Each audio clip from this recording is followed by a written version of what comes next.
There we go.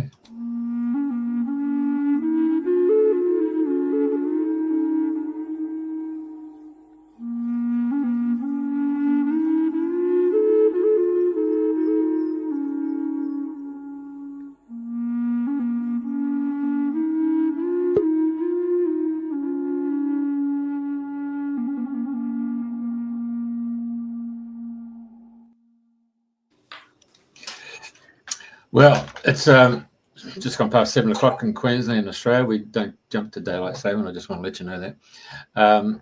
Meanwhile, our guests in the UK and across the border into New South Wales do work on daylight saving. You can watch the show, obviously, on any Facebook page and the Facebook pages, I should say, and also the YouTube channels, Radio FM88 Australia, Andrena Forrest, and X is Radio FM88 Aussie. We just want to make an announcement that over the Christmas period, we've done something completely different. We've actually gone and changed the whole structure of our songs from 440 hertz to 432 hertz. And there's a special reasoning for that. And I'm quite sure in the conversation, Rhydian will be able to amplify what's just happened with the music being changed to 432. So, and that actually came about from another guest we had from the UK, Christian Carry-On, who was talking about 432 hertz. So without further ado, but I wish you welcome for 2025. And I'm passing over to Andrena, and let's do it, mate. Okay, mate. Thank you, Jeffrey. And good morning, good day, good evening to everybody who's tuning in to Dreaming the New Dream. It's lovely to be back live again after our little Christmas break. So welcome all you newbies. So today is the 9th of January 2025. And it is great pleasure today that we have Rhydian Lewis as our guest. So Rhydian, thank you so much for being our guest today. Whose car alarm's going off? Well, it ain't mine. That's live. That's what happens when you go live, mate. Yeah. Well, it's still going. Hello, Andrena. Oh my God. Hey, Jeff. How are you guys doing? It's so good to be here. Yeah, I'm just across the border of Queensland in New South Wales. It's just gone 8 o'clock for us here. It's just gone dark. You can see a little bit of dusk still outside, but yeah. Hello to anybody from the UK that's watching. Any of my family or friends in the UK. It's been a real beautiful journey actually, coming from the United Kingdom over to this wonderful place. And we still got the car alarm's gone. Hey, Andrena, back to you. Right.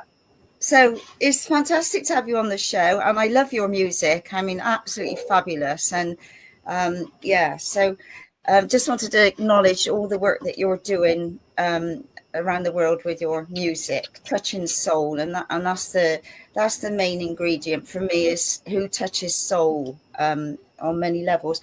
But it's interestingly that you were born in the UK in South Wales. And now you're in Australia, in North Wales. in New South Wales. I know, I didn't have to move very far. So where were you born in Wales? I was actually born in a little village called Tynant, which is in the Principality of, you can find it on the map, it's called Pontypridd. It's where Tom Jones was born. And Tom's father and my father, and including myself, all three of us were underground coal miners. And, really? Yeah, my father actually came to England to work as a coal miner, because I do believe that Margaret Thatcher at the time was actually closing down the predominant sort of industry in Wales, which was coal mining. So my mother is English. Her name's Yvonne, and my father's name is Penryn, and good old Welsh name. Yeah. That's a right proper Penryn. And we moved from the beautiful sort of Snowdonia sort of section just outside of Swansea, and we moved up to Manchester, a really interesting, beautiful place. When we moved there, it was actually called Lancashire, and we moved to a little town called Tilsley, which had a very huge populace of coal mines in Lee, Agecroft, Goulburn. There were so many coal mines there, and I actually became a coal miner at 18. So I did go underground. It's quite amusing for a little while, until you realize it's not doing your health a lot of favors. So no, I bet. I spent just under 2 years down a coal mine, just outside of city centre, Salford. Played a place called Agecroft, and I was a coal miner there for just under 2 years. And funnily enough, one of my first sort of, I won't call it a stage, but if you've been down a coal mine or if you know anything about it, there's actually 4 floors in the massive industrialized coal mines, the modern coal mines that were built in the 60s, the 70s, and they had 4 floors, and you could fit 50 miners a floor. So we had 200 miners going down a shaft all the way down. It was just short of a mile. It was one of the largest, deepest shafts in Europe. And there was a coal miner there called Rockabilly, and he used to sing Elvis all the way down. Really? He was brilliant. He was an absolute star. And my father was on permanent night shifts, and I get to see him when I do a night shift, and he'd say g'day in Welsh, obviously. I had no connections to Australia at that time. But yeah, it was an interesting time. And the connection there with Tom Jones, we've obviously both ended up in the same industry, and it's wild. From being born in the same town, it's taken me 56 years to get to see Tom live, because he actually came to this town where I live now. It's called Byron Bay, and it's the world's largest blues festival. He came last year now, 2024 in May. He came in May, and he was brilliant. He was absolutely brilliant. He sang all the classics, Green Grass, and Sex Bomb, and Kiss. Brilliant, not unusual. Can't beat those classics, eh? I know, and there was still a contingency of 65 and over females that were stood at the front that had come armed with a bag full of knickers, and they just couldn't hit him. And I kept saying to them, "You're gonna have to get closer. You're gonna have to go to the center so you can." But they never made contact with the knickers and Tom. But ironically, I was singing in a retirement village a couple of weeks afterwards, and I recognized one of the ladies that was the main ringleader. And I actually pulled her up on it in front of the audience, and she had a ball. She loved it. She wasn't embarrassed at all. No, I bet. It's all good fun, eh? Yeah. So I love your accent, by the way. Oh, ooh, are. I love it. So do you think being born in Wales gave you that beautiful singing voice so that you could do what you're doing now? Was your dad a singer? Because obviously the Welsh have all got beautiful voices, and they're well known for their choirs and all sorts of things, aren't they? So was that your starting ground? Did you start off with a lovely voice? You know what? This is a beautiful question, Andrena, actually. And that is the rumour, that if you're Welsh, you're born in Wales, usually you have a good voice. And there's a lot of Welsh choirs. But whether every Welshman can sing is another question I'd like to find out. But I think it's because we're all shouting at each other. We don't have a mobile phone. It's speaking to the person in the valley opposite. Hello, boy.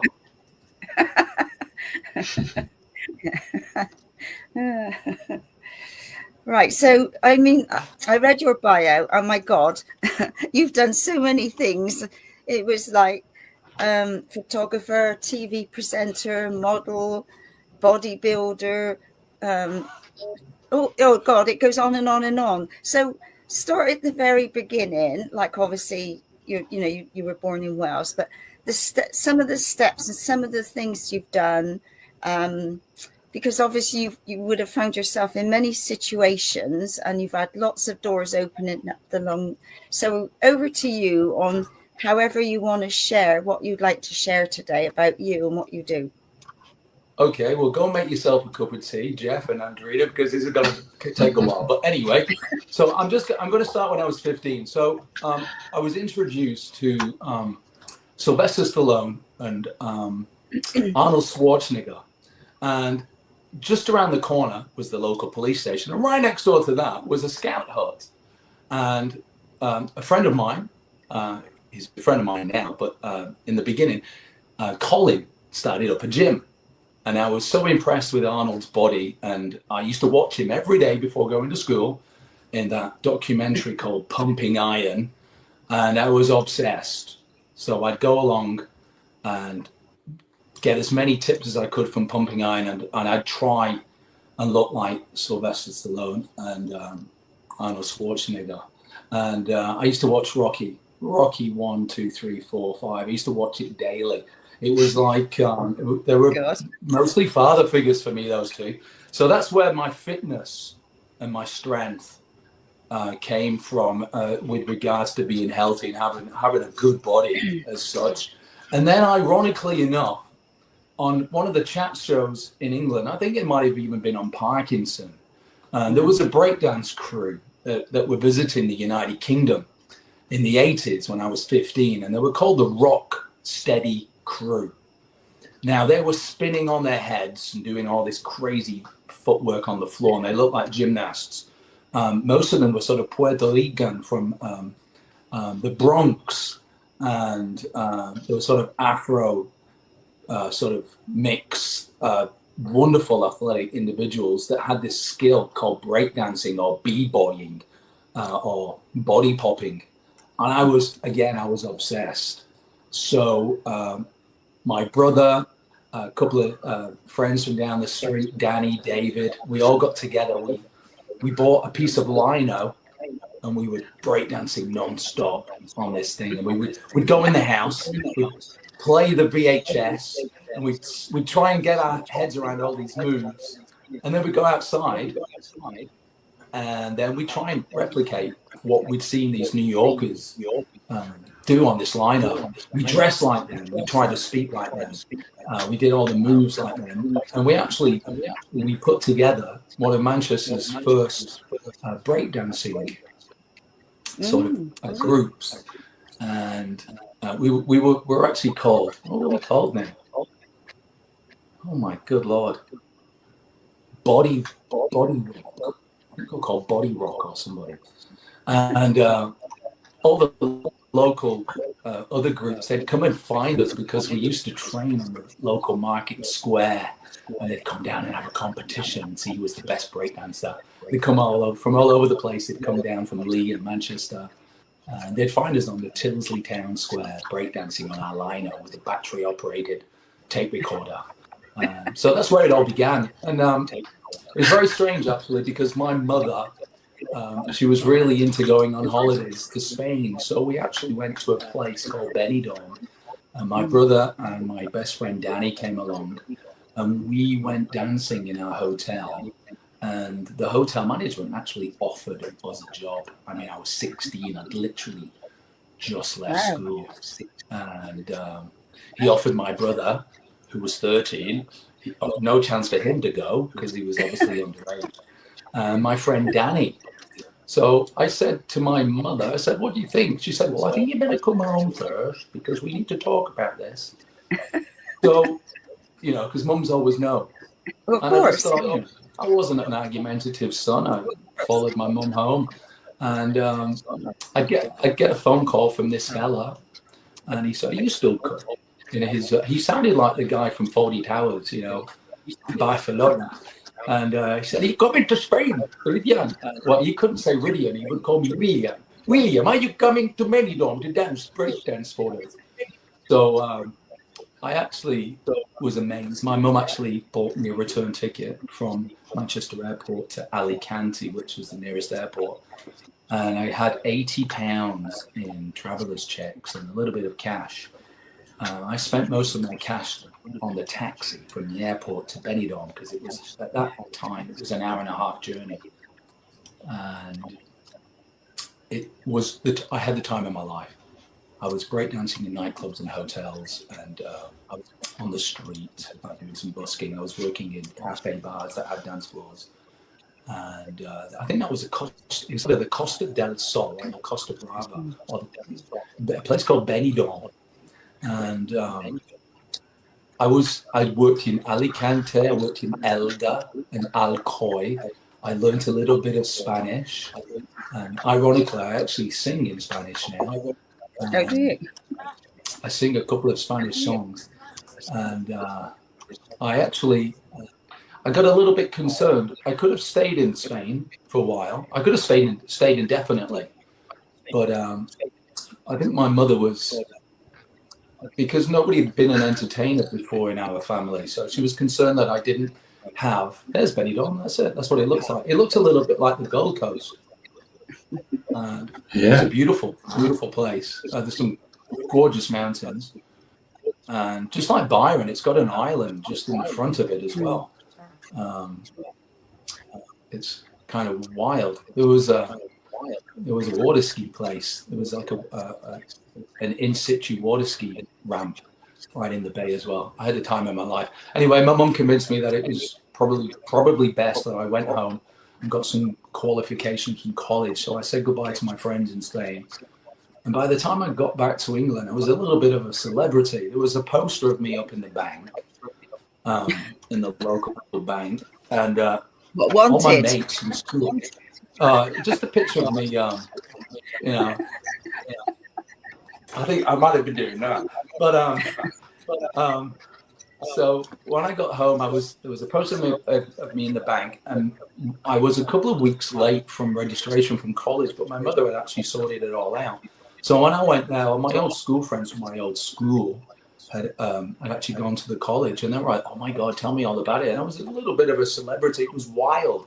Even people that I didn't like or talk to at school actually knew that I'd actually done this sort of really cool thing. So that was a bit of a thing for me. It gave me a lot of independence. And as a 16-year-old trying to work out, coach routes, dealing with taxi drivers, working out what meals you're going to eat, and looking after your laundry, in-house laundry. So it taught me a lot at 16. It was a really special time. I've got a lot of love for Spain. I really love the culture, the language, and the fact that they're really highly into God. I think it's a beautiful, beautiful, beautiful country.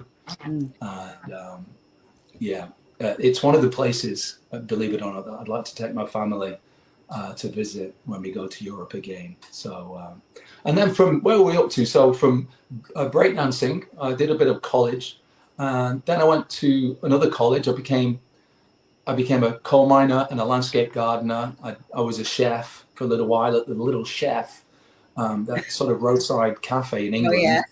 The red banner. I worked there as a waiter and a chef. I did about a year. My father came into there and said, "Rhydian, you're 18 years old now. You can legally go down to coal miners. You get a lot more money down there than you would here, boyo." So that was that. Signed on for a management course at the coal mine. I did 2 days at a university studying psychology and how to blow stuff up with dynamite and all the laws about gases and how the coal mine works. And 3 days a week I'd be down the coal mine. And then after that, I went to a university to study landscaping. I've got a City and Girls Phase 3 certificate. It took me 3 years to get. I didn't like the coal mine very much. I love the people. I didn't like where it was heading. It was a very tough job, very dangerous, unhealthy. And I was one of only 2 individuals that used to wear a coal dust mask down the coal mine. And we know how effective those masks are as of late. So, yeah, well, apparently the coal dust particles were smaller than the smallest hole on the mask. So I used to put 2 on. I used to think that it would help me if I put 2 on. But I came out okay. I came out okay. And I went to this college for 3 years. I did a City and Guilds in horticulture because I wanted to do the opposite of being down a big black hole where you didn't know what time of day it was. So I became a landscape gardener for a couple of years. And then I was lucky enough to form a friendship with a gentleman called Nathan. We met in the local swimming pool in Tilsley, as we call them, as swimming baths. And there wasn't really that much going on in my town, but they had a baths. And there was a deep end, and me and my friend Nathan, we'd race each other. And we got talking, and we'd go out on a Saturday night, and we were just in the right place at the right time. One Saturday night, we'd actually got in with the right manager of this nightclub. It was called the Royale, and it was only girls only that night. And the manager, he said, Nathan, Rhydian, do you want to come in and cop a load of this this male review strip group up from London? It's all girls. It'll just be you, me. It will be the only males in the place. So we thought, oh my God, it's going to be crazy. Let's go and watch it. So we watched. Just trying to think what they were called. They were called the Dream Boys. The Dream Boys from London. And they were on stage. And I was a dancer at that stage in my life. I'd actually earned a living. And the breakdancing and everything else had actually stuck with me. I was very good. I'd been a ballroom dancer as well. Actually, weirdly enough, when I was doing ballroom dancing at 14 or 15, I actually had this famous fella who would go on to be part of Take That. His name was Donald. What was his first name? He was a model as well. We had the same agent later in life, wildly enough. But anyway, so I just looked at this group from London and I thought, oh my God, I can totally see myself doing that. And my friend was, you know, into physical sport and looking good, and he was a great dancer. And then we actually knew one of the male pole dancers in this club, and we asked him. His name was Errol, and Errol said, "Oh, I know a guy that knows a gym in Cheetham Hill, which is a really dodgy place in Manchester where you could buy all these cheap clothes, just around the corner from the prison." So we'd actually got a place to rehearse. The gym owner became part of the group. He had another friend. So organically, we had 5 members of this strip group. We called ourselves the Untouchables, and we toured England for 2 years. Really? Howard Donald, that was the guy. And thank you for that. Howard Donald would go on to join Take That. And we both had the same friends in the dance school, and we both had the same dance teacher, a guy called Nigel Horrocks, who ran a dance school called the 180 Dance School in Manchester. He was one of those judges that you'd see on the television now, celebrity ballroom dancing shows. He was of that ilk. I used to love doing the waltz and the tango and the cha-cha-cha. I still do it now. And now I can sing songs. So from the strip group where I could sing and dance and do all these incredible routine and dress up in theatrical clothing, we had a ball. We did a season in Blackpool at the famous Sandcastle. And after that, oh my God, did a bit of modeling. I joined an agency in Manchester. It was called Boss. And ironically, the owner of that agency, him and his partner, Deborah, his name was Nigel Martin Smith, who would become the manager of Take That, and his partner, Deborah Burns. They had this wonderful agency. They sent me all over the world, modeling and TV presenting and acting. I had a great time. Weirdly enough, I was actually in the agency when the IRA bomb went off in Manchester. I was actually stuck in there with 3 members of Take That, and we were told that we couldn't leave until the police had given it the all clear. Wild times. Oh my God, I'll never forget that day. It was very exciting, but concerning at the same time. So for modeling, I moved down to London. I got myself a London agent, and it all just exploded. I traveled to New York. I worked in Milan, traveled to Los Angeles. I got myself a hair contract with the world famous Paul Mitchell shampoos, which landed me in English and Spanish Vogue.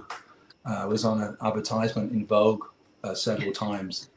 It was very wild. I had this wonderful contract, fly everywhere, first class, and sadly enough, the gentleman who actually gave me the contract, the name of Leslie Spears, who was a wonderful, wonderful father-like figure in my life, and actually opened many doors and supported me just like a father. Supported my musical career. He actually bought me a keyboard so I can sing at the Paul Mitchell gatherings, the large gatherings in London and Las Vegas. I met the famous Jean-Paul DeJoria, the guy with a ponytail, who I think now owns that famous tequila brand, the most expensive tequila in the world. Ironically, he bought that label when there was a drought of agave. Look how well he's gone on. Yeah, God. I think he made more money from selling tequila in 1 year than he probably did in 10 years selling shampoo. Amazing, eh? But he was wonderful, actually. You know, it was crazy. I actually met at one of the Paul Mitchell talks, the gatherings in London, when all these wonderful thousands of hairdressers in England, I think they represented 5,000 salons in the United Kingdom alone. So they would have these wonderful gatherings of hairdressers who were so well dressed, so positive, really have a great ambition of goal chasing. If you've got a hairdressing friend, you probably know how ambitious and how good at dreaming they are. I know a lot of hairdressers, and they're all incredibly successful. While I was there, I was sat next to a lady called Heather Mills, who was actually brought in to actually discuss how when you're at the lowest point in your life, you can turn it all around to actually be a success. It was that lady that went on to marry Paul McCartney.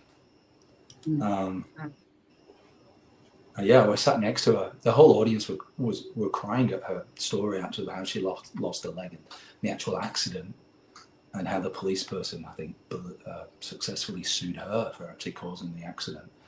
But it's funny, we actually swapped numbers, Heather and I, and we met in Soho while she was walking her dogs, but nothing became of that. Paul McCartney got in there first. Yeah. And he took a hit. He took. She was a very magnetic personality. She was an incredible speaker. She had this incredible energy. I have to say, she was so positive, and she just seemed to be exuding light. And I could see the attraction for Paul, without a doubt. Obviously, later in life, they didn't see eye to eye on certain things, but everybody can't be perfect. Everybody's got their own little journey. So after that, where do we go from there? Oh my good Lord, I'm just trying to. I presented on QVC, which is the shopping channel. It's very successful. I used to go to a wonderful power station, Battersea Power Station in London.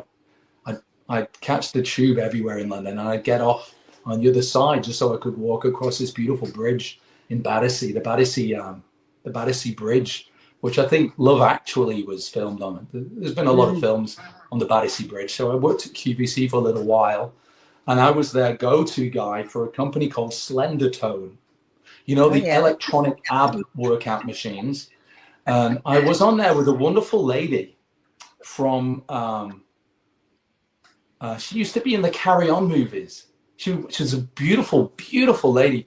She had a gorgeous little beauty mark there on her lip, and she was Carry On nurse, Carry On doctors.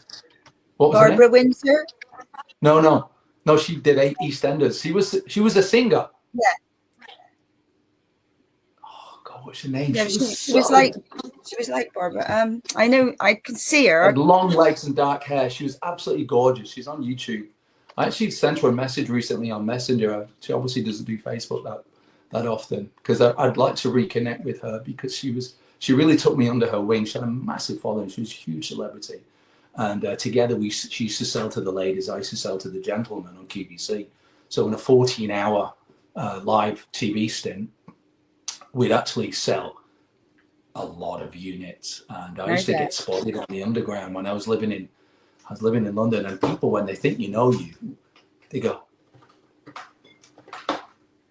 and then they can't remember your name, and they don't know why they'd met you. But it happened a few times actually on the tube, and I did it actually a couple of times myself when I was working on Coronation Street as an extra. I go up to people, and your brain would actually work faster than your recognition. Your recognition would work faster than your brain in reverse. But I'd see all the famous people from Coronation and go, "How you going, mate? Yeah, what have you been up to?" And I'd actually feel like I knew them. It was the wildest thing. So it was funny that I was actually experiencing that from the other side. But so for modeling and I've acted in potentially over 300 TV commercials easily across Europe, United Kingdom, America, Australia. I became a photographer as well whilst working as a model, because all my photographer friends who used to photograph me, they said, "You know what, Rhydian, you're in the perfect place to actually give yourself another career if you want to pick up a camera," because everything was shot on film in those early days. So I had a lot of model friends. I should call them up and, call them up and say, "I'll give you a free test. I'm not going to cost you anything." I had to practice. I had the most amazing portfolio. I'll stay there. I'll grab it. I'll stay there. Oh my God! I mean, here's a bit of my photography. Look, I used to do all this photography. It's upside down. I used to do all this amazing photography with all my friends and stuff. Wow. It's a bit naughty, but I work for Sunseeker Boats. I work for Paul Mitchell, the magazine. I do all these incredible shoots. So it was a real passion. I was a real artist, I used to. I just had a flair. I just had a flair at catching things. I really enjoyed it. And then for photography, I'd sort of doing a few movies. And hang on. I've got some of those names for you: Joan Sims, Hattie Jakes, Barbara Windsor, Patsy Rowland. None of those. Who was the first one? You broke up in the first one. Joan Sims. No. She played nurse. Yeah. No, there was another lady that was a nurse. Have a look. She had long black hair. She was a dancer in a cabaret. She was a singer. She had singles out. Keep looking. That's brilliantly looking. Joe Rogan has a guy like that on his show. That you're doing a great job there, Jeff. All right. So from photography and stuff, I met this fella through my partner of the time who was working on some singing projects with a very famous producer called Steve Brown, who actually worked with George Michael, Queen, Manic Street Preachers. And he was working on my partner at the time's sort of like an album. And then he just came up with the idea of why don't you and your partner sing together? And so we did. And Paul Mitchell, Leslie Spears actually got on board. And we produced this great single called "In Love with My Best Friend." If you go to my YouTube channel, it's got like over 250,000 plays. It made it onto a wedding list in America. It built up a massive following very quickly. Went a little bit viral back in the day. And we did do 2 singles with Steve Brown. I did a little bit of recording with Cliff Richard's producer, and he did Aha as well. I was doing a little bit of recording in a studio there down in Richmond. Just trying to think of his name now. Alan Tarney, a really incredible producer. He's one of probably the world's most paid out producers with his work with Aha. He did Take On Me. Take On Me. He did that one, obviously. And so it was great. I did all this studio work, but nothing ever came from it. We had a couple of close encounters with a couple of record companies. I worked with Richard Derbyshire as well. I've just re-released a single from Richard Derbyshire. It's called Speak Without Words. That's on my Spotify. So I did a little bit of singing in England, and then I just sort of packed up everything, sold a house. I toured the world for a year. I just had time off. I just wanted to have a bit of fun. And then when I came back, I was massively interested in coming to Australia because I wasn't too keen on the English climate anymore. I wasn't seeing Really? I wasn't seeing enough blue skies and sun, so I actually decided to make a concerted effort. But I was getting a little bit old in the tooth, and it looked like there was no hope for me if I didn't move over here before I turned 40. So I really picked up my my goals, and I set my goal. I was determined to come to Australia, and I did. I came over. I went to school in Brisbane. I learned to become a hairdresser. In 2 years, I did a certificate 3 hairdressing. So I'm a legally trained hairdresser in Australia. You would have done that at Kangaroo Point, wouldn't you? No, I did it in where did I do it? I did it in Garden City. Oh, did you really? Garden City at a beautiful college called Matters in Grey. And I was there because there was this incredible loophole that the government had actually given all these wannabe immigrants a really good open door into getting into Australia because they were short of hairdressers. I mean, go figure. And it's a pretty poorly paid career over here. In England, it's a really highly paid. You usually get 60% of your chair, if not more. They don't really do that over here. But I wasn't concerned. It was a way in for me to get into Australia. So I went there. I was there as a student. I was an English-speaking student from England. I was there with Chinese, Polish, Romanian, a Dubai, a Saudi Arabian, German. There was even an Afghani girl there as well, and it was an absolute riot because all the students couldn't hear. They had trouble with the Australian accent.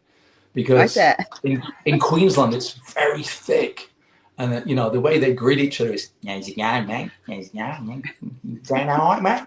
And I really struggle with the Australian accent, but and all the really highly educated Polish and Romanian and German people that could speak 3 languages, they could speak English fluently, but they go to me, "Rhydian, what are they saying? What are they saying?" I go, "Well, I'd say, well, this is what, So I became a bit of a translator, a little bit like that commercial that Western Australian Premier did during COVID. Remember when you had that Aboriginal lady there? It was that was crazy. I remember watching that and thinking, is this actually real? Well, that's how I actually felt at the college. I was actually translating English back into English. But so from there, I graduated, and the Australian government decided to take hairdressing off the list, so I was buggered. They gave me the carrot. There you go. Yeah.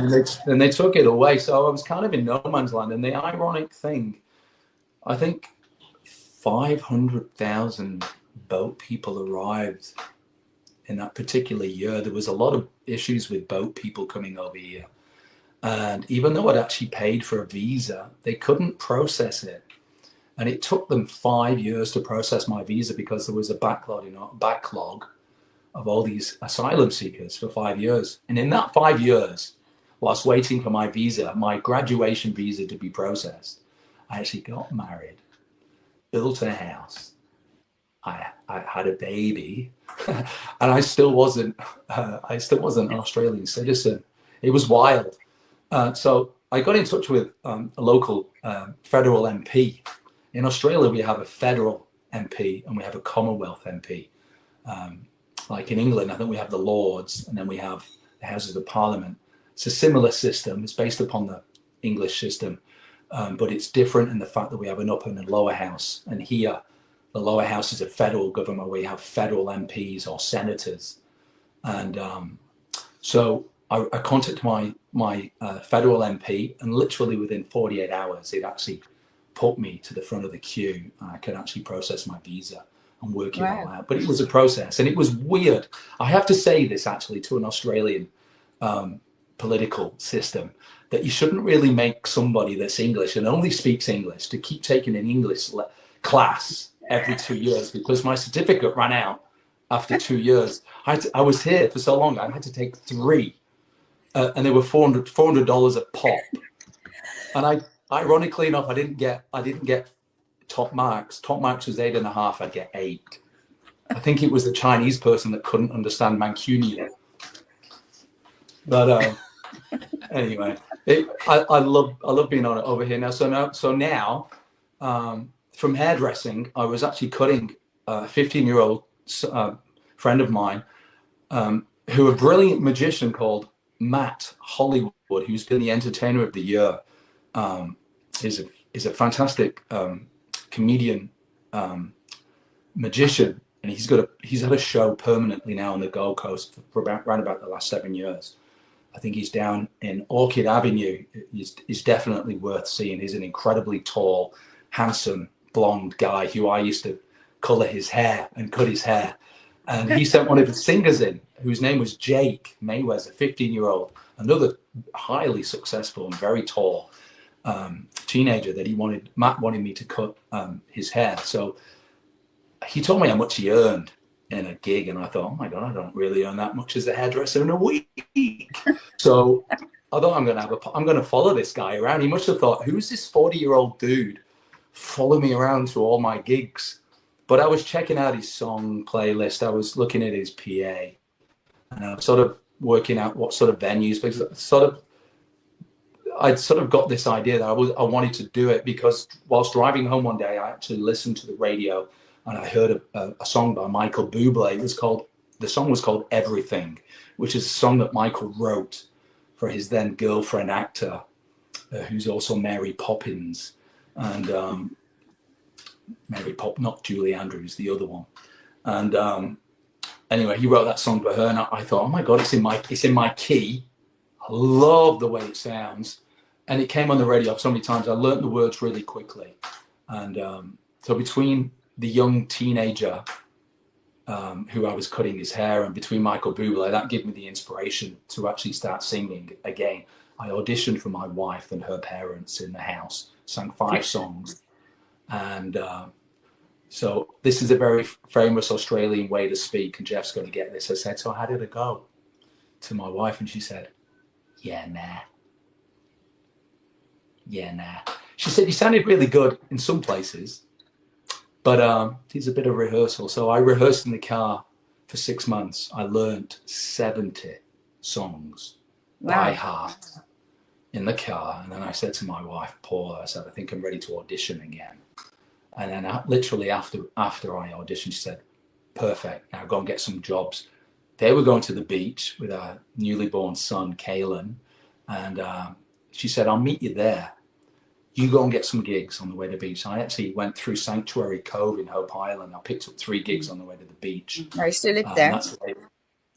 I used to live there, yeah. We used to live in Coomera. So driving from Coomera to the Spit, Southport, we go there down to the Spit on the Gold Coast. It's a beautiful, beautiful beach. It's got a pier, and it's got a wonderful horizon. It goes all the way down from Morton, where is it?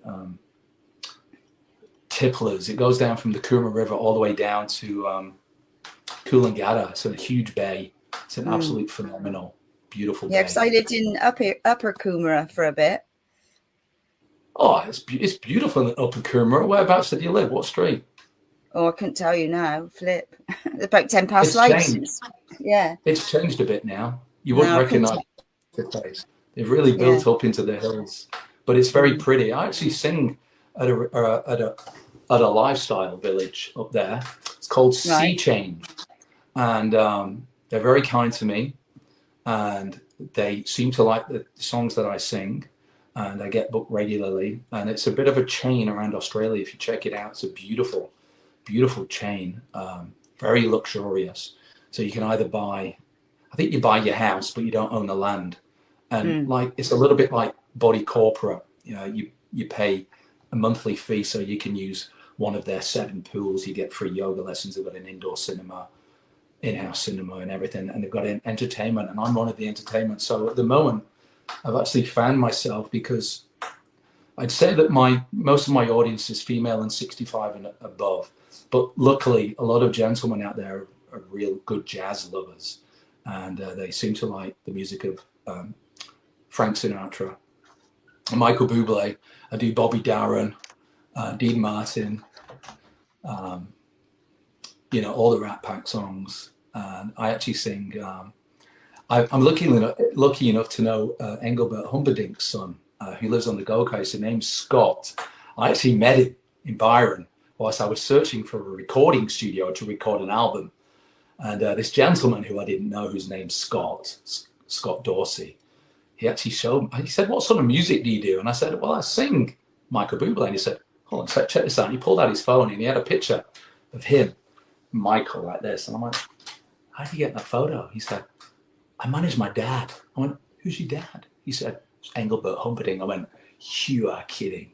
So we've had this great relationship, and he's got me some fantastic gigs. Scott actually got me a season as the in-house entertainer at the Palazzo Versace, where in England, you know that hotel really well because it's where all the celebrities who get thrown out of I'm a Celebrity, Get Me Out of Here.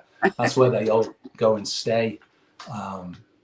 So yeah, we had a mate of ours, Rob Burgess, and he is a steel guitarist, and he was in the circuit with his agent, and Engelbert's name at the time was Gary something rather, and he came into his agent and said, I'm changing my name, Engelbert Humperdinck, and the guy said, that's not going to go anywhere. Hello, boom, boom.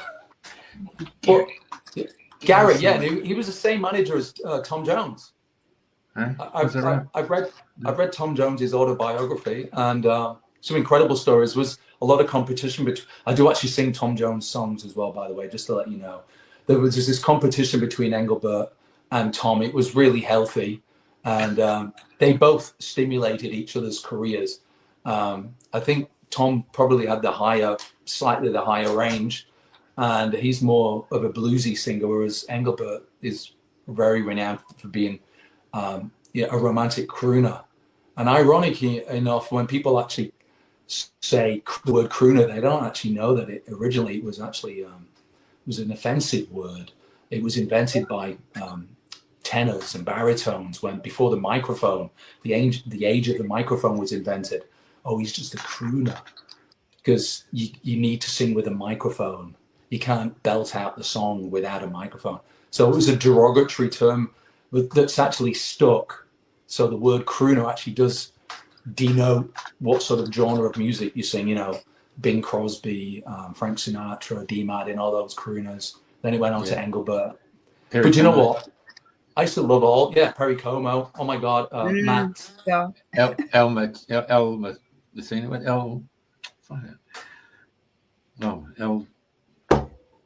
brother loves it. Matt Monroe. I did. Talking about that Tom Jones, when he was living at what's it? How do you pronounce it? What's the name of it? Pontypridd. Anyway, so there weren't any phones around in the local area. They had a phone box down the end of the street, and everybody used to go down to that phone box and make the phone calls. So he got really sentimental, and because he lives in Los Angeles, he actually went and brought that phone box. He got it shipped over to bloody Los Angeles. Yeah. Oh my God! Do you know what I thought you were going to say then? When he was missing the Welsh people, I thought he knew the phone number of the box and he would just call it and hope somebody in Wales would answer it. Hello, you know, Tom got thrown out of a fish and chip shop window in his hometown. I think he was trying to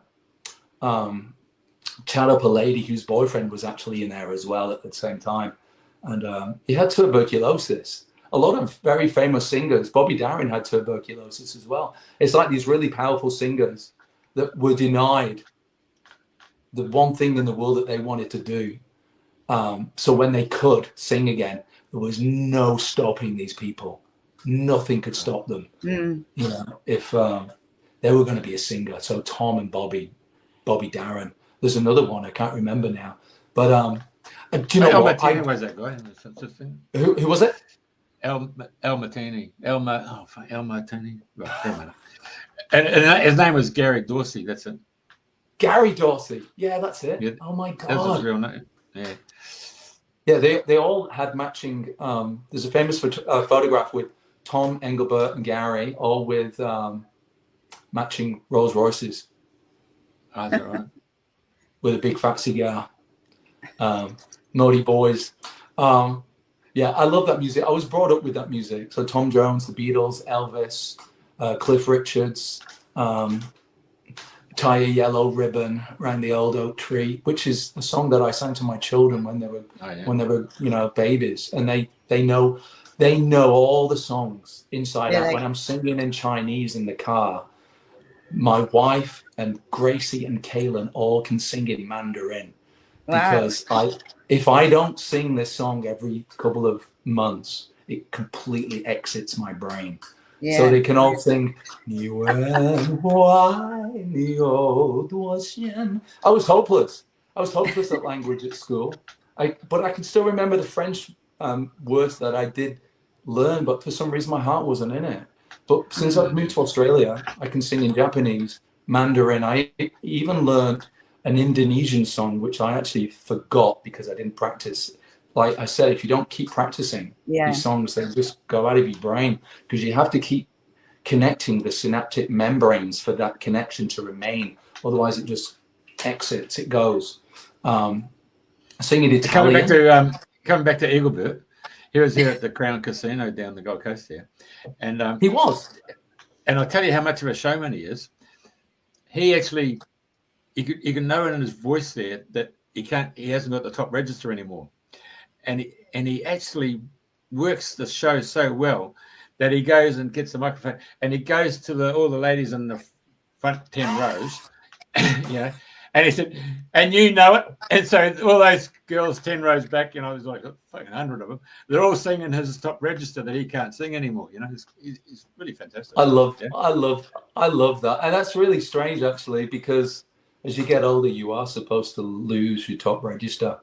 And I saw Robbie Williams the other day on social media. He seems to be doing the rounds. He's getting very popular again because of that movie, A Better Man, where he's played by a monkey. It's quite funny, but it's strange. But I noticed on his songs that he sings, he's sort of doing a similar thing. He'll get the audience to sing the words to the high range. But I've done it myself at the end of a 4-hour gig. Like for instance, I was at Redcliffe on New Year's Eve, and by 12:10, I'd sang for 4 hours, 10 minutes. My voice was really hammered. So, and you know what? I'm my own worst enemy. Somebody said, "Can you sing me Moon Dance?" And my voice was gone. I just couldn't help myself. I still tried it, but it was embarrassing because my top register had actually left the building. So I did a similar thing. I sort of just passed it out to the audience. It's a secret trade secret. So when people are doing that, it's probably because they need a bit of assistance. Now we know. We had a local guy who was well known. Was John Rolls, and because I know John. His Mary Pigment and the kid. He got a job up in Hawaii, and so he got a guy from our football team who was his nephew to come up to Hawaii to become the roadie and learn all the tricks of the trade. Yeah. Anyway, he used to do two shows with the matinee and then the evening show. I said, I'll just put myself in there. Anyway, what took place was he got another well-known New Zealand singer called Howard Morrison, who became Sir Howard Morrison. He said, "Come on up. I've got a gig for you for a fortnight." So he turns up and Howard says, "My voice won't last a fortnight. 2 songs a day." He said, "No, mate, this is how you do it." So the matinee, he said, "You're going to have all the oldies in the audience, and you're going to ask them what state they come from. And once they tell you the state, you sing a few bars of their state's national anthem, or for their state, and they'll love it. You go around to all the different states." He said, "That'll take up at least 45 minutes. The show goes for an hour and a half, and then you sing a few of your big songs, boom, boom, easy, save your voice, and then you wait for the evening show, because all those folks, they've all had their little tea and they've all gone to bed, but they've told everybody else you've got to go see the show, and then you'd bring out your big numbers and just save your voice." Jeffrey, I'm going to write that down, actually. Yeah, I'm actually going to contact John actually, because that's actually really useful. The only sort of real Australian songs that I actually know, obviously, is Waltzing Matilda, and I sing "We Still Call Australia Home," which is a famous Alan song, which is wild. My 13-year-old, when he was 13, he's 14 now, but my son actually played on what's his name? Alan? Peter. Peter Allen. Peter Allen. Peter Allen he sold his piano apparently for $250,000. It's that beautiful white grand piano in Twin Towns on the stage there. My 13-year-old son actually played and sang whilst he was he was like the opener for Tommy Memphis while everybody was walking in. Kalen was playing, and he played "Still Call Australia Home" on Peter Allen's piano. It was a wonderful experience, and some old ladies actually still remind me of the significance of that. Actually, my son actually, his name's Kalen Reese Lewis, and he's on Spotify. He's written some beautiful songs. So if you want to go and find, him, he's got a fabulous voice. He won't do covers now.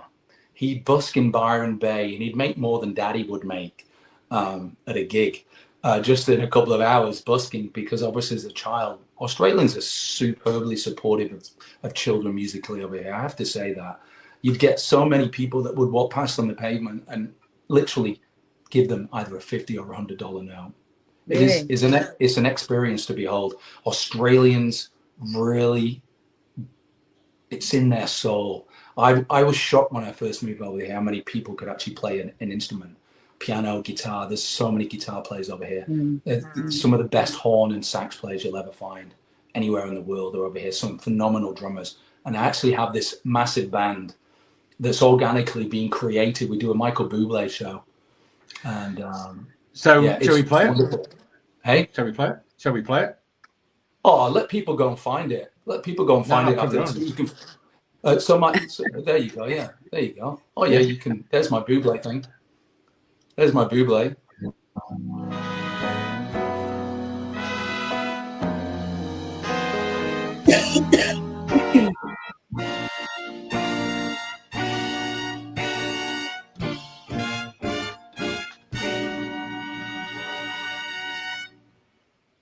Birds flying high. It was absolutely wonderful. I could sit right through that again. I'd see it again. Loved every part of the show. Very professional. It was lovely. Oh, fabulous show.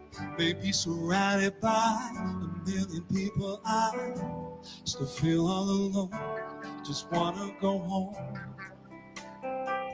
Babe, I miss you. If I shut my eyes, I'd have thought it was Bublé. Rhydian Lewis is one of the best singers I've ever heard. He's an Aussie Bublé. I think he was channeling a lot of Mr. Bublé, but his charisma himself was very entertaining. I gotta be cool, relax, and get him, and get on that track and take the back seat.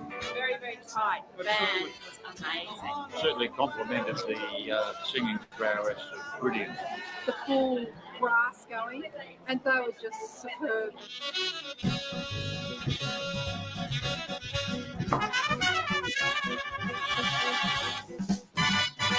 Well, they were really good as well. I don't know if the band's got a good voice, but Melissa has. I thought Melissa complimented Rhydian singing beautifully. And in his arms you're gonna be. So darling, say the last dance for me. Happy birthday, this is for you. You make me feel so young. Absolutely fantastic. He was just the greatest. Absolutely fabulous. Brilliant. Enjoyed it all. It's well worth it. Really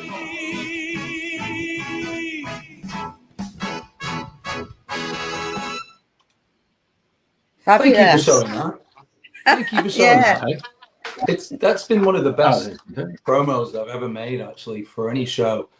Yeah, it's weird, actually. You just played home there. Australia actually made home Michael Bublé #1 first in Australia, then before any other country. Australia has a massive love for Michael Bublé music. And we toured that show predominantly, virtually all over Queensland. We've done a lot of New South Wales. I've played a couple of times in Melbourne. And even been to Taipei. But I'd love to come to England actually and do it at some stage. I'm actually trying to work on that at the moment as well. I'd love to come to England. I've just seen David Essex has done a huge, massive, popular tour just at the back end of 2024. He's had one of the most sold out tours in recent times, and I'd love to replicate that actually. But I flew into Brisbane once when I knew that home song, and I actually got goose pimples because I was singing it to myself as he touched down in Brisbane. I was landing in Australia when I called Australia home. That's bloody It's really emotional. It's a beautiful song. They do that to you, don't they? It's highly emotional to actually, because I'm a patriotic guy. I love my English and Welsh roots. But, where you actually choose to live, for whatever that reason may be, whether it was the weather predominantly for me, and just the sense of adventure. And I really fell in love with the Australian,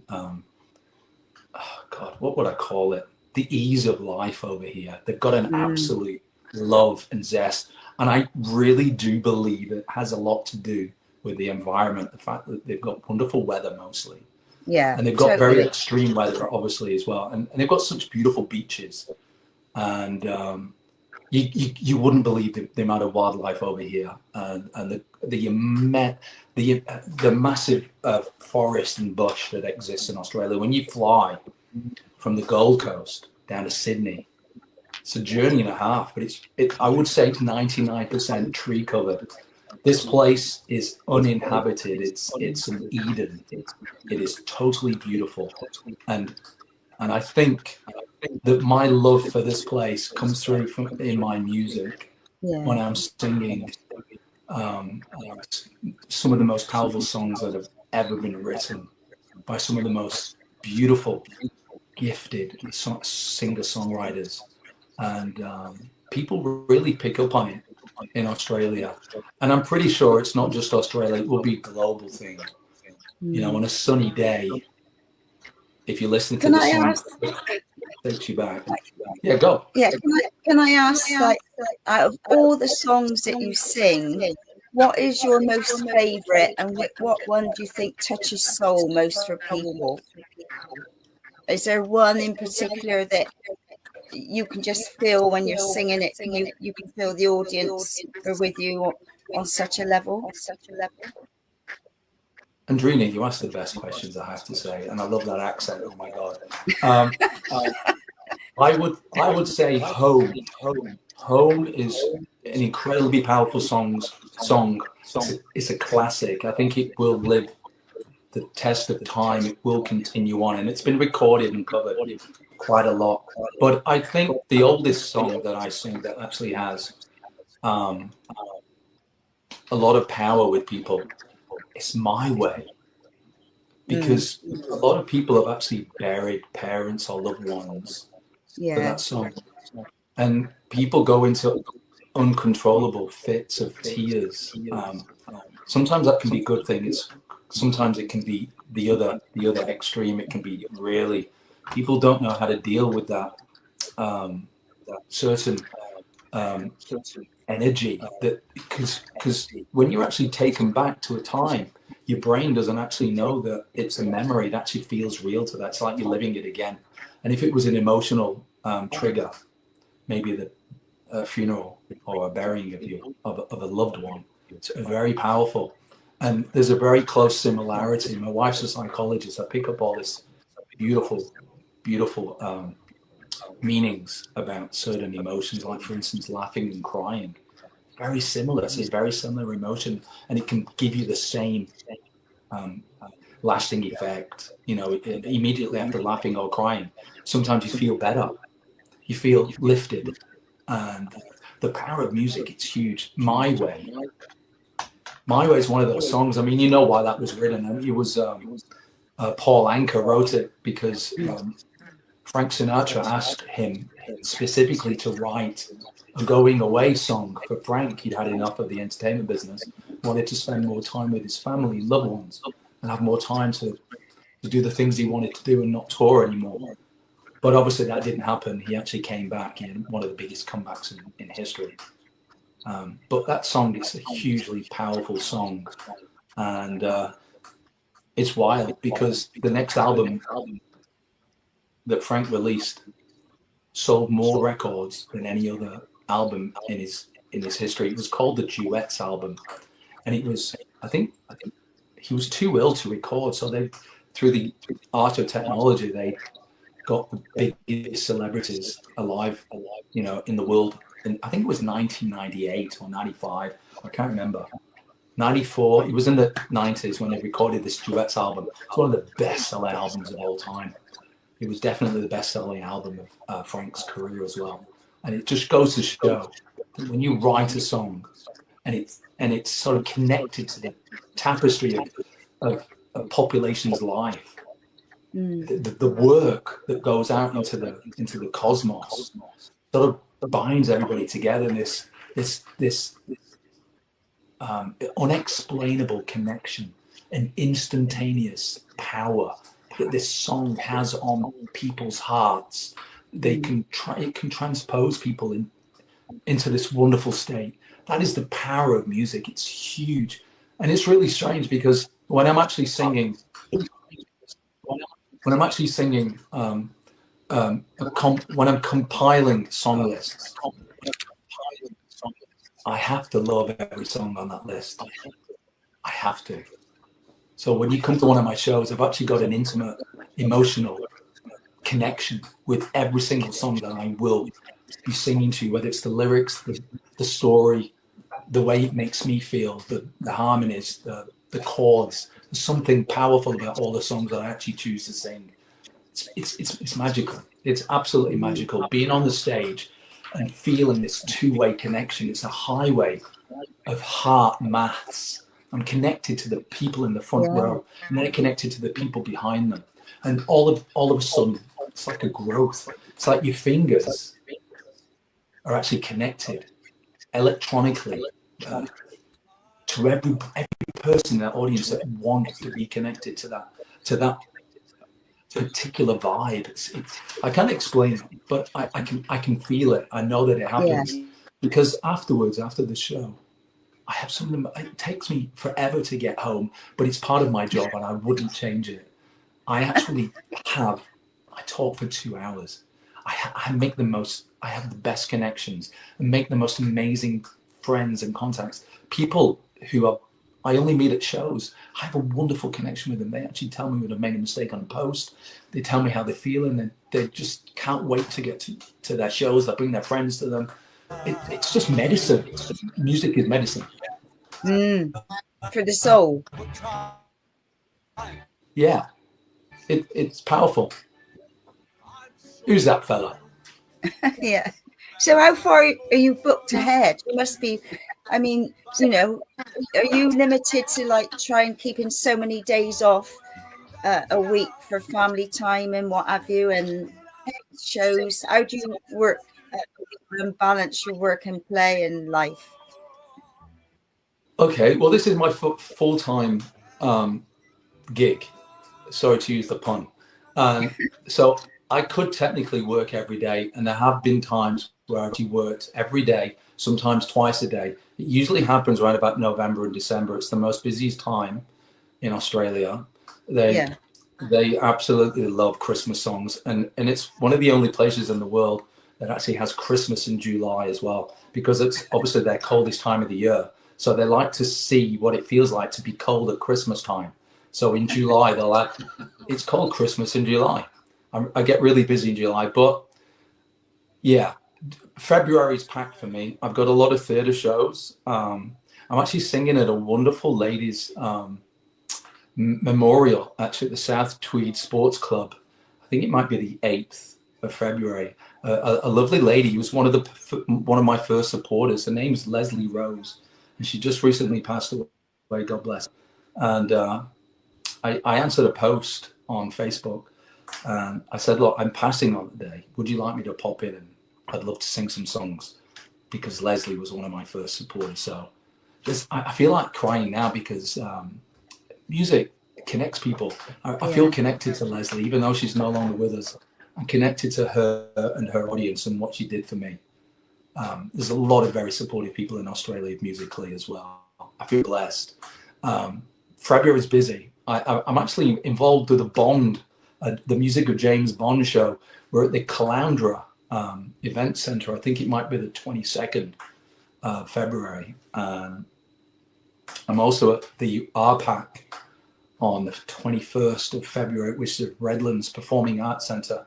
It's been 5 years since I've been back there with the Bublé show, which is where that video what you just played was recorded at the RPAC. So I'm going there. There you go. There's in the songs in the key of Bond. I think it's now called The Music of James Bond. I think there was a copyright issue. So quickly, Jeffrey, take that picture off the screen. But God, yeah. I'm singing with an incredibly talented musical director called Renee Sutty. He's one of the greatest singers I've ever met, actually. And I've met a few in my time. I actually worked with her recently on the first show, the Bond show. She's a very talented jazz musician. If you actually go back through the history of the Brisbane Jazz Club, she's huge.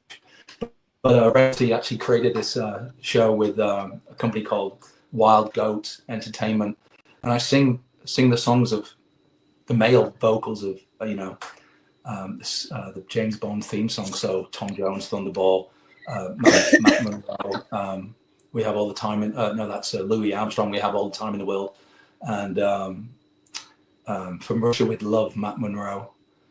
People said, do you know what's really weird? I actually auditioned for James Bond when I lived in London. They actually gave a call out, but Craig Daniels got it.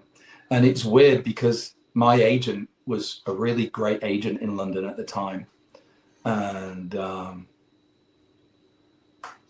I thought I would be a good James Bond. It wasn't meant to be though, but I still wear that James Bond uniform pretty much 3 to 4 times a week. I love wearing my tuxedo, I have to say.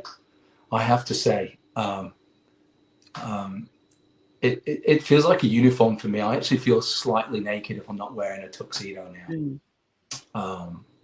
It's a great costume and it's very classy, and it sort of sets the ambience for the audience. Because when you're entertaining somebody, it's really funny. I've got a great agent over here called Shane, and he's from Johnny Bean Agency, Johnny Bean Entertainment. His father was an incredible. I'm sure Jeff would know Johnny Bean. He was a great guitarist on the Gold Coast. He entertained throughout Australia. He's one of the old school, one of the old post. And Johnny said to me once, he said, look, he said, my old man said that the audience should never see you setting up your gear because you break this perception. So it's funny. I always say, people come up to me and say, I'm looking forward to you singing later. I said, oh no, that's my brother. That's my twin brother. I'm Glyn. Rhydian's going to be here later. All right. I do actually have a brother called Glyn. So I'm not actually lying because I'm not a good liar, but I'm sort of doing it in jest. But I'm shocked at how many people actually believe me, which is why I did so well on the QVC, because my accent, the Northern English accent, apparently, according to statistics, is the most trusted English accent in the entire world, Jeffrey. Wow. Like a Geordie? No. So a Northern England, so not going as far as Geordie. I'd say sort of a Lancashire, Manchester, sort of Yorkshire. Not going. Hold on, let's go. What man? It's going up to Scotland. That's a little bit too full on. Yeah, when the boat comes. Yeah. But it was really funny. When I was in that strip group, we travelled once to Newcastle, and it was snowing. It was snowing one night. And while we were driving home in the van from our gig, there was a lady walking home in white stilettos and a body-hugging dress with no coat. And we felt compelled to stop, but we thought it might not look good because obviously it wouldn't have looked good. But we were just amazed that this girl was walking through a blizzard on her way home in stilettos. So it's one of those things, Newcastle people, they're strong. They're a strong ilk. They've probably got a bit of Scottish blood running through those veins. They're a powerful people. Do you know what? The power of the English is not to be forgotten. There's a lot of wonderful English people in that island that I do miss terribly. My family, of course. A lot of old friends I left behind and came over here. And this is an open invitation for you to get in touch with me and come over and swim in our pool. And if you pee in it, we know the color. Oh, God. I wanted to ask you one other thing. In your bio, you put that you sang in front of a stadium in 17,000 people in China. Yeah, that was undersold to me, shall I say. I wasn't actually sure about the final result. I actually thought that I was singing at a barbecue because I actually sing in Mandarin, and it's funny because little known to the world's singing community that if you're a massive corporation in China, you usually either pay a massive celebrity to sing a very famous Chinese song or to commission one to be written for your company. And this one company was called Fudi, which in English it translates as your health or good health, your health, one of those. Fudi, and that's what it sounds like in Mandarin. And they came over to the Gold Coast, and the Gold Coast tourism,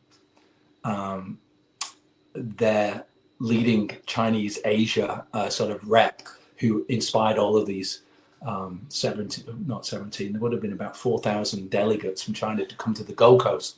And I sang in front of them, singing there the corporate song. And it went down so well that they invited me to go to Guangzhou, which is their headquarters in China. Just, I think it's about 80 miles outside of northwest of Hong Kong.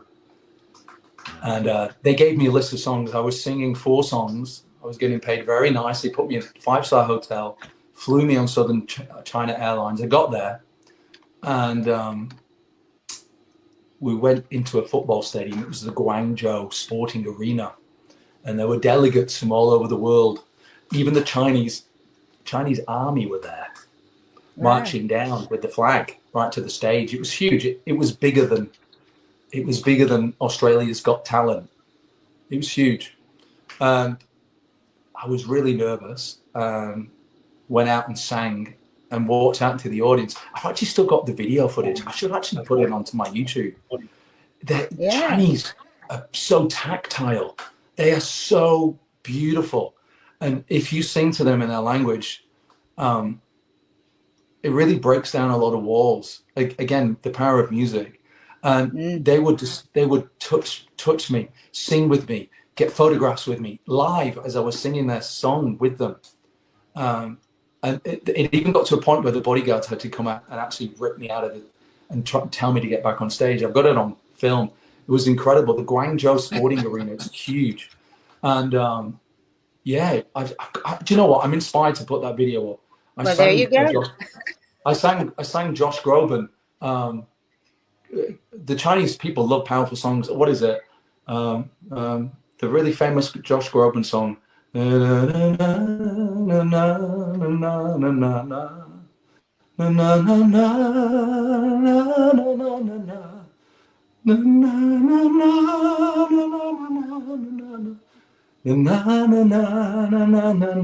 know that song?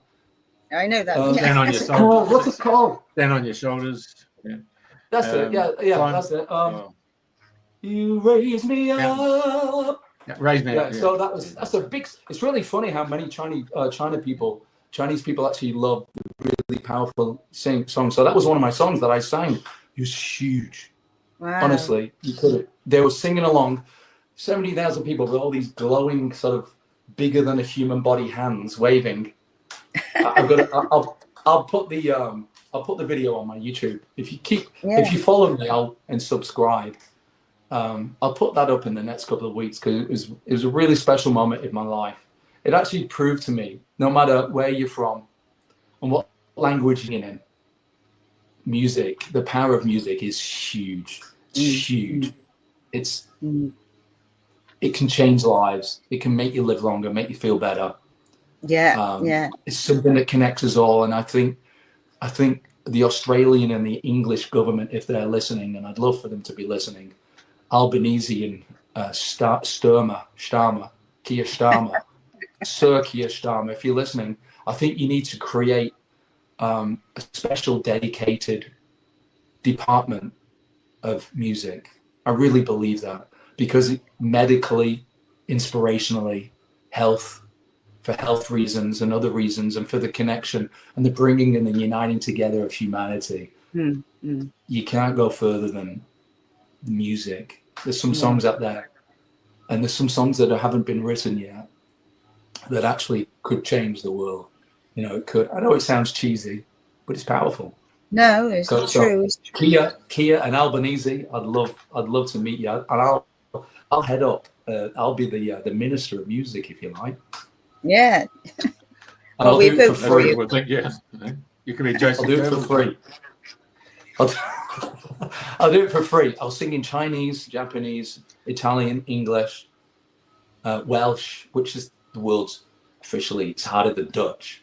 I try to learn the Welsh national anthem. My mum can sing it, and my father could sing it, obviously.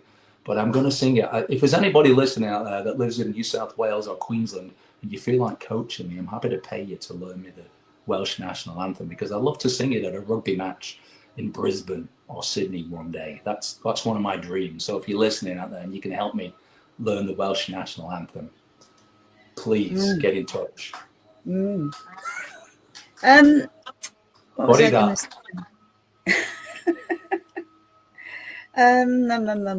Something popped in and it's popped out again now. I love it when that happens. Don't you just love that? Well, that's how it is. I get to the laundry and I go, oh, I know. The laundry?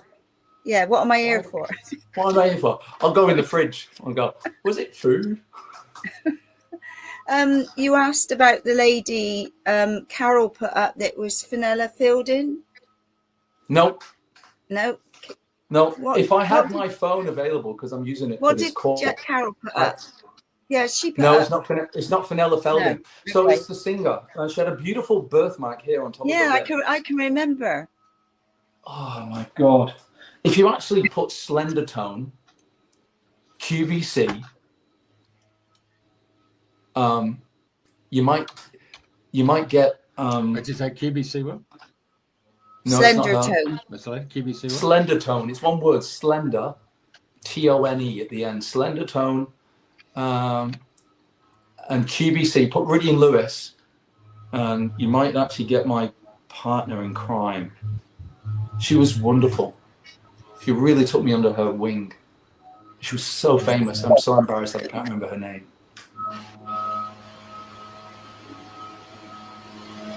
It'll come.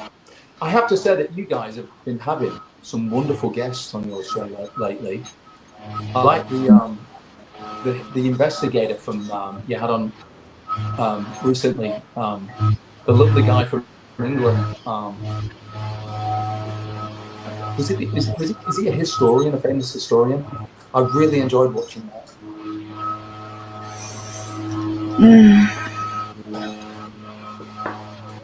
What is that noise? Are you doing a bit of sawing? No, it's I'm on a farm and they're coming through. They're doing the lawn. No, is that her? No. Hang on. No. She's way too young. No, we can find out and put it up afterwards. It'll come to me, but I'm a little bit embarrassed that I can't remember. I'm getting an A. The word A, the letter A is coming to mind. That's all about exercises, that one. It's a shame my mum's not listening, because maybe you are listening, Mum. She can tell you. Yeah. She can tell you. Have you guys have you got a busy week? We're halfway through the week. It's Friday tomorrow, so we're at the end of the week. Have you got a busy weekend? No, not at As the an moment. artist, I don't know what day of the week it is. That's an occupational hazard. I don't know what day of the week it is. No, I have a quiet weekend at the moment, so who knows? See what opportunity knocks. Anyway, do you want to give us a few bars before you go? Something to sing us out with, because it's been an absolute delight, and the sound is getting louder. Oh, it's just stopped for a minute. It's been an absolute pleasure to have you on the show and sharing your story. And yeah, it's been really lovely. I'm so thankful that you've been available to speak to us today. Oh, Andrena, it's an absolute pleasure. And during the interview, I've actually felt you a few times. Actually, I've been connected to you a few times. So thank you for that. I feel that you're very sensitive, very powerful, very emotional, and a very giving person. So thank you for your time. And I really do wish you both a lot of luck, a lot of coming to you, wellness coming to you in the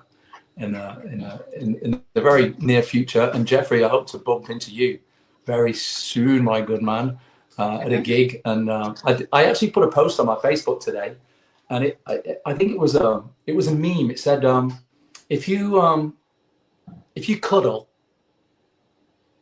try and do skin to skin. Yeah. But I had to readdress it, because I actually put on some. It just said that you have to do it skin to skin, because I think it said your nervous system will thrive or enjoy it. And I had to rethink, because I posted it and I think I said something like, it's really hard to get skin to skin when you're wearing a tuxedo. But I said my hands and face is available. But I thought that sounds really dodgy. You're leaving yourself wide open there then. I left myself wide open, and you know, I've not been on Facebook all day since I posted that, so I'm going to go on and probably feel the fallout. But I'm trying to limit myself actually to social media at the moment, because I think it's a good thing, as long as you do it within measured lengths, and because I think time travels really fast when you're actually on social media. So I think set aside an hour a day to do all your emailing and your social media posting, because life's too valuable to spend it all day just what do they call it, surfing and flicking. It's a tool. It's a tool, and it can be good and it can be bad. So just you know, like anything, you know, measure it out in healthy proportions, everybody out there. But really do enjoy the connection that it does give to us all. Instagram, X, Facebook, YouTube. It's really powerful, and it's great that you guys are actually starting up this FM88. I feel very blessed to be in the early tsunami of guests, because I feel that you guys are going somewhere, because you've got beautiful energies, and I wish you both well. And I feel very humbled to be invited on. So thank you so much. And I do invite anybody to get in touch with me on any of the social media. And please do go listen to my YouTube. I post something every week on YouTube. Been a bit slack over Christmas, but I will release a song every week with a video that you can sit back and just listen to if you don't want to watch it. So most humbled, most gracious, most loving. I really appreciate your time. Jeffrey and Andrena, I bid you adieu, and God bless you. And thank you so much again for your special time. I feel very blessed. Thank you, and hope we can call each other friends. Thank you. Anita Harris. Anita Harris, that's it. Thank you, Carol. Thank you, Carol. Anita Harris. Oh my God, she's beautiful. Anita is one of the greatest gifts. Musically and actors wise, and as a person, she's really heavily involved in taking care of animals when you know, like animal hospices. I think she gave a shout out a couple of weeks ago for a particular hospice that she's involved with. So Anita, love Anita. There you go. Oh my good Lord, she's an absolute adorable lady. She's one of a kind, and my mum adores her. So. Well, there we go. We ended on a positive note for you. Thank you for doing that. Thank you for doing that. And Very good. let me know what songs you want me to sing. I love taking requests. That's what I do during my shows. I love requests. So here we're going to go out on a song. Are you ready? Yeah, go on then. You can fade me out into the horizon. The No, because when we do, looks the same as I step down from the train, and there to greet me is my mama and papa. Down the lane I look, and there runs Mary, hair of gold and lips like cherries. It's good to touch the green, green grass of home. Oh, made me all emotional. I love you guys. I love you. Thank you. Be special. Be special.